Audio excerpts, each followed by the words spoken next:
in medicine, everything in the medical field should have research support for doing it. I work with pediatrics. We work with children with cerebral palsy, Down syndrome, autism, maybe missing limbs, brain tumors, etc. And I had dedicated my career to pediatric therapy, but then I started learning about this evidence-based treatment strategy called hippotherapy. Hippo is the Greek word for horse, which is where that comes from. And not only is it an incredibly fun way for people to do their therapy, for kids to do their therapy, kids who are sick, kids who do a lot of doctor's visits all the time, they're out in the fresh air doing their therapy by a physical therapist, an occupational therapist, or a speech therapist on the horse. Not only is it super fun, there's research evidence that proves it is the most effective intervention in all of pediatrics. So here I am working with kids on a ball or a treadmill or weights or a swing, but there's no research evidence that says that's going to do anything to get somebody's trunk stronger, to help them walk, to help them sit, to improve their balance. So those are our goals. We're working with kids just like we would indoors. We're not teaching them to ride a horse. We do have a program, however, when these kids graduate, the best day is when they don't need a physical therapist anymore. They don't need to come to me anymore, but they've fallen in love with that horse. So we do have an adaptive riding program as well that our kids can graduate to, where we have a specialized instructor who adapts riding to any type of ability. We have a young man who's 22, 100% blind, and has just the functional use of one hand, and he rides completely independently. It's pretty awesome to see. So for somebody like that to have a recreation that supports his lifelong fitness as well is really incredible. This year we've developed our competition team as well. We have 8 kids who travel the country. They just came back from the state championship for disabled riding, which is really cool for those kids to be part of a team and be able to participate in a group team sport. But the therapy side of things, I thought, why is nobody doing this? Why aren't there more centers like this? Well, it's really expensive. It takes 3 adults to run 1 session in addition to the horse. So you can imagine if insurance is going to pay a flat rate to see me, and then my cost is 3 adults and a horse, it's not exactly a good business model, right? So my husband and I developed a 501c3 to pay for all of the extra costs associated so that we don't have to pass that cost along to the patient. We are the only center in the entire state that accepts insurance for this. Everybody else is cash pay of about $200 an hour. That is an incredible amount of money for a child who may need to come 2 to 3 to 6 times a week if they're getting PT, OT, and speech intensively. So our little nonprofit has just kind of grown from some grassroots efforts. So we have a little card here where we don't have any paid staff on our nonprofit. Our board of directors is all volunteer. We run all of our events with volunteers. So that's kind of the number one way we like people to get involved. On the back, it's kind of how to get involved. Volunteering. We love volunteers who are maybe in high school or in college interested in the therapy world or interested in a career in equine skills, equine management, because we get a lot of girls in Norco who, I want to work with horses. Well, how can we help you shape a career that is actually going to be a viable career for you? So volunteering we love. We have monthly donors. We have sponsor our horses. We have 12 horses in our program, and they each give a different type of movement. So it's not just a pony ride that we're dragging the kid around the ring. There are different muscles that are activated when the horse moves in different patterns. When you're sitting on top of a horse, your pelvis and your trunk experience normal walking mechanics, and to the tune of 3,000 repetitions. Think about how do I get stronger? How do I get my biceps stronger? I have to do this. But doing that 3,000 times in 30 minutes would be really challenging. Me helping a child's pelvis 3,000 times in 30 minutes would be really challenging, but the horse does it for us. So that's why it's so effective, and the research has proven that it works. It is so incredibly specific and dense in the practice. In just 30 minutes on that horse, the kids get a lot of motion. When we walk, our pelvis tilts a certain amount of degrees to the left and rotates. When you're sitting on top of the horse, you get that exact same tilt and rotation. So you take somebody who can't walk with normal walking mechanics because of cerebral palsy, perhaps a stroke, spinal cord injury, some sort of neuromuscular disability, put them on a horse, and that pelvis gets to learn the proper way to move. So it's really effective. We started with just me and my husband in my own backyard after hours, after our regular jobs, and our own horse, one kid. Then we had 2 kids, and that was the first year, and we were just helping those 2 kids. And now in just 7 years, we've grown to serve 500 a week. So it tells me huge demand here in the Inland Empire. The next nearest center is South Orange County or Chatsworth that even does anything remotely similar. And again, they don't accept insurance. So on this, our little annual report with just a $55,000, our nonprofit budget is probably about $200,000 a year. And with that, we support over 26,000 hours of therapy. So we stretch every single dollar to really go directly to the kids. There is nothing that goes to overhead. I think 94% goes directly to the kids in need. We also offer scholarship assistance to any of our kids who pretty much now everybody has insurance, but still some of these co-pays are $50 to $60 per visit, which is still intense. So we offer scholarship assistance to the most needy families. So it's very exciting. Last year, our nonprofit was able to support all 12 horses. These horses kind of have better work laws than humans. They're only allowed to work a certain number of hours a week. They have to have 2-week vacations where they are off work, which is kind of laughable. The tables have turned, right? These horses used to work like 20-hour days. So they have a very comfortable life, but it's also very expensive to maintain one horse. A healthy horse is $6,000 a year. So we have 12 of them. And we have very generous vet who donates his services. We get a lot of feed donated and such, but the cost is still the majority of what we raise funds for to maintain the horses. In addition to that, there's other things like helmets and safety belts and such. We've partnered with a lot of different small companies like yours, so we're really excited for this. When we get noticed, I think that's the most important thing. We just do what we do, and I'm just trying to make a little bit of a difference in my community. And I've had so many amazing volunteers along the way. Like Miss Ashley started as a volunteer in her summer when she was home from college. And as Leaps and Bounds grew, I call up those volunteers, say, hey, do you want a job? I remember you. And now she runs our nonprofit, so pretty exciting. We have a team of about 60 volunteers who give hundreds and hundreds and hundreds of hours a week. One volunteer in particular has been there since the very beginning. He's there 15 hours a week, every single week for the last 7 years. So pretty awesome. You can't have a bad day at the ranch. We would love to have everybody out to visit. Just 2 years ago, we were able to purchase our own ranch. We rented for a long time, and it became very prohibitive to what we wanted to do and difficult for us to expand and serve all of the kids. The kids that we work with often do have bad days, so we try not to have a bad day. We're the bright spot in their day, but we have kids who kick and scream and cry and maybe run away from us, throw themselves on the ground. We had to have a very safe place and be able to make those changes ourselves. So my family purchased a ranch for the nonprofit, and it's been very exciting for us to serve everybody the way we have wanted to serve.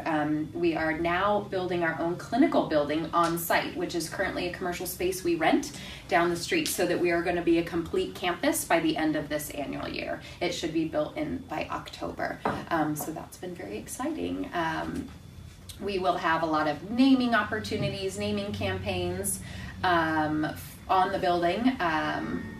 And let's actually just start with this. One of our community partners made this for us, South Hills Church, a little bit of their message in there too, but it's a good comprehensive video. I'm Melanie, and I'm here at Leaps and Bounds in Norco. So I grew up in Norco, and I've lived here my whole life, and I didn't even know this place existed until we started talking about it at South Hills. I really wanted to come back and come here and make a difference, and just a little bit that I did, I feel like it really helped, and it made my day happy and great, and it really did.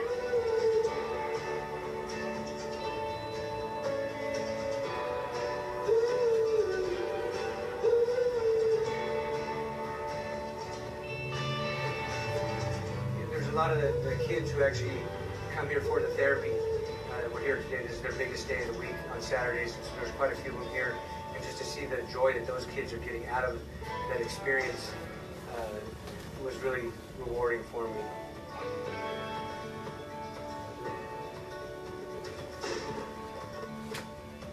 My daughter Adeline is 6 now, and we started coming just after her first birthday.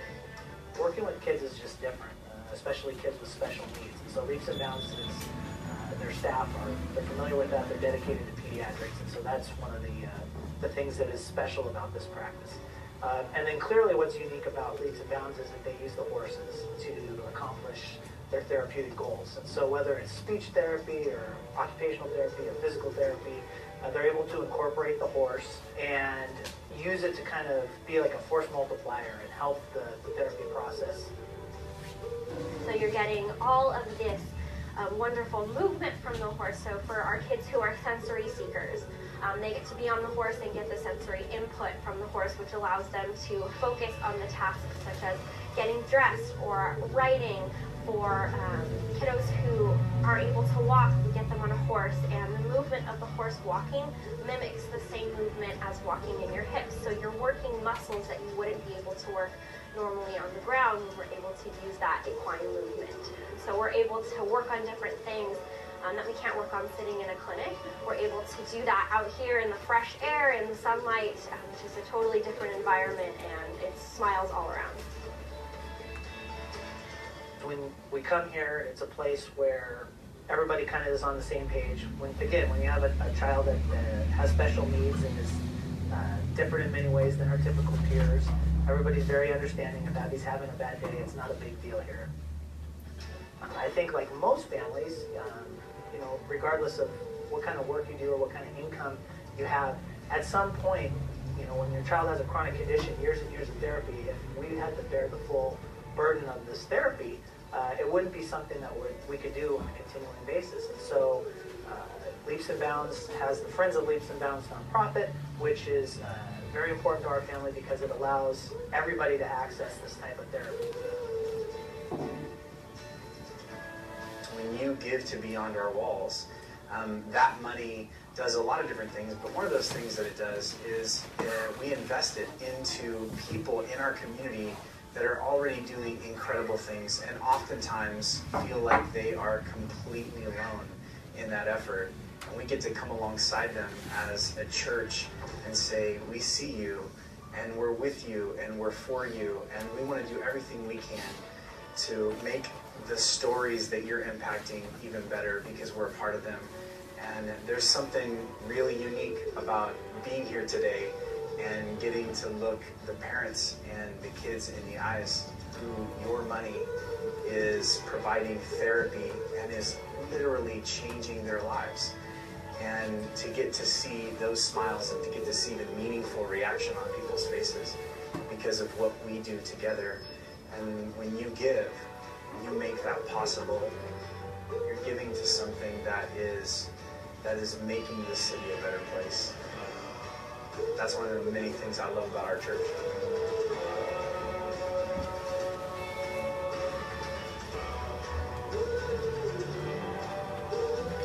That is it. So you can kind of see how many people it takes to run one session, in addition to all of the work that goes on before and after each session. You might have noticed some other animals there as well. We have miniature donkeys, pigs, and goats. We brought those along because we kind of noticed over the years the siblings of our children with special needs kind of get left behind. They watch their brother or sister with special needs get to ride a horse and they have to sit still at this big beautiful ranch. So we developed the sibling petting zoo, where we have a volunteer who mans that during all of our session and grabs those siblings, brings them over, lets them have a purpose, lets them walk the goats and feed the goats and pet the goats, and same thing with the donkeys and pigs, and gives them a little bit of purpose and meaning and something to look forward to, instead of maybe developing any feelings of ill will towards their sibling who gets to do this fun thing that they don't. We also have a child life specialist who kind of oversees those volunteers to help support the siblings, and we have a really awesome parent support group as well. They don't like to call it a support group. it's a parent group. They say support group is where you sit around and you tell your story and you cry a lot, and that's not what they do. They just go out and have fun. And what they describe is their peer group has changed. They maybe had their friends growing up, that they grew up with or that they started their marriage with, and when they had a child with special needs, their children aren't doing the same things that their friends' children are doing. So they don't have much in common anymore. So they found a camaraderie of just a group to go out and be parents and talk about maybe the struggles that they've had to support each other, but also to have fun together with some similarities in what their kids are facing. So now I want to kind of open it up to questions from anybody. Give you the quick rundown. Where are you physically located? In Norco, on Valley View Street. Yep, just off the 6th Street exit. What are the things other than our fundraising that we do in the office that we can go to your location and do, or other events that you might have? Awesome. So we host 2 big events a year. We host a fall festival that's kind of a come one, come all, pumpkin patch, hay maze, petting zoo, barbecue, beer, family fun day at the ranch, usually around Halloween time. And then in the spring, we just finished our Saddle Up for Pediatric Therapy, which is a fancier evening where we set up an awesome dinner and presentation in the middle of our arena. So that's kind of cool. It's not your typical wedding chicken at a golf course for a fundraiser. It's awesome food, big presentations out at the ranch. Some of our kids present. And that was our best fundraiser to date this year. At that event, we raised $145,000. It becomes a table competition. Companies or individuals host a table with the idea that they gain donations ahead of time for that table. It's like running a race, running a 5K or something. And the winner of the table competition gets the golden boot at the end of the night. And we have some pretty fierce competitors. So that's always fun. The winning table raised $35,000 for one table. So it's really exciting. Those are the only 2 big events that we do. We have some community partners. Butler Construction Foundation hosts 2 events for us a year, a charity bowling tournament and a golf tournament. And then we have the church that supports us with some ongoing activities as well. So have our angel game coming up? Yep, we do have an angel game coming up. Take Leaps Out to the Ball Game, we're calling it. And the Angels gives back a huge portion of the tickets that we sell for our group. So we've got that. We are very active on social media, so we're always putting our events on Facebook or Instagram. We're also throwing in highlights on our horses, kind of funny stories, just like you said when you introduced. Some people helping children speaks to them, and some people helping the animals speaks to them. 90% of our animals were rescues or donated. It takes a very special horse to do this. Most people think it's an old, broken down, 1 foot in the grave type of horse, which is not true.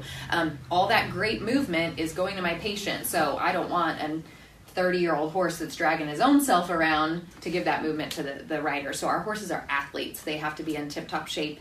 They get regular strength training. People want to donate a horse to us about 2 to 3 times a week. People can't afford their horses anymore.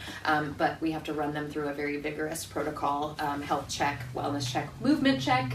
And then they have to be able to tolerate all kinds of other stuff you might have seen in the video. Balls and bells and whistles and beads hitting helmets, screaming, laughing, crying, constant kicking, maybe pinching, maybe hair pulling. So we have to think of everything that a child might do to that horse. We also put the kids in really different positions. They're sitting front ways, sideways, backwards, on their hands and knees. Anything I need to do to manipulate the movement to get the right action to those muscles. So we put kids in all different positions, and the horse has to be able to tolerate that. So it takes probably of every 5 to 6 horses we try, 1 makes the cut. How do you get your children, or where do you find the patients? Perfect. So we get referrals from pediatricians, neurologists, orthopedic surgeons. I worked for Children's Orange County, so I have a lot of contacts there.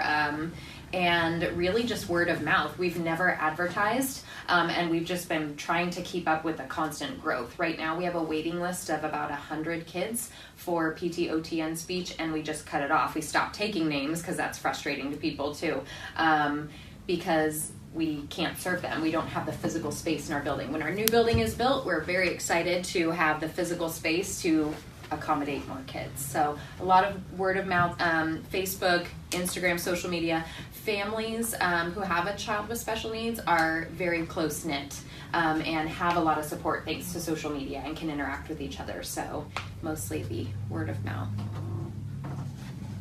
I can comment on that. Yeah. Last night when my wife saw what the charity that we had picked, she's like, oh, I follow this girl named Finley, I think was her name. Yes. And she had a big following and Yes. there was all this, and she was like, I know all about this charity. Cool. So, you guys have a good social media presence. Yes, thank you. We have some Instagram famous kiddos, we call them, and I think Finley, Fifi, and Mo, her account has hundreds of thousands of followers, and so she shares about us as well, and it's amazing how many people will support through her Instagram or social media, and just our parents sharing all the time, the parents sharing a picture and somebody saying, what are they doing? Where are they? Why are they on a horse? And especially when you have a kiddo who's maybe in a wheelchair, a full-time wheelchair user, that's really dramatic when their family sees them up on a horse by themselves. Pretty unique. We have another video on our website that we didn't show today because I'm gonna guess that a lot of people looked at our website already. It's the first thing that pops up. That's a little bit more about our clinic. We do put babies as young as 18 months on horses. With help, of course, but that's usually when we start, and really that's only because that's the first time you can buy a helmet that will fit that head size. They don't really make helmets for children under 18 months because usually kids under 18 months shouldn't be doing something that needs a helmet. So that's a challenge. We go through hundreds of helmets a year. We provide the safety helmet so the parents don't have to pay that, but we are very particular if they've been in an accident, they're in the trash, if they are sun damaged in any way, so we rotate them frequently, so that's a big expense for us. We did a helmet drive with one of the local feed stores, and they just had their customers contribute to a pot, and at the end we got 9 helmets paid for, so that was really cool. Just little ideas like that, so it takes people like you and companies like you that just step up and help with their own events, and it's really exciting, so we appreciate that.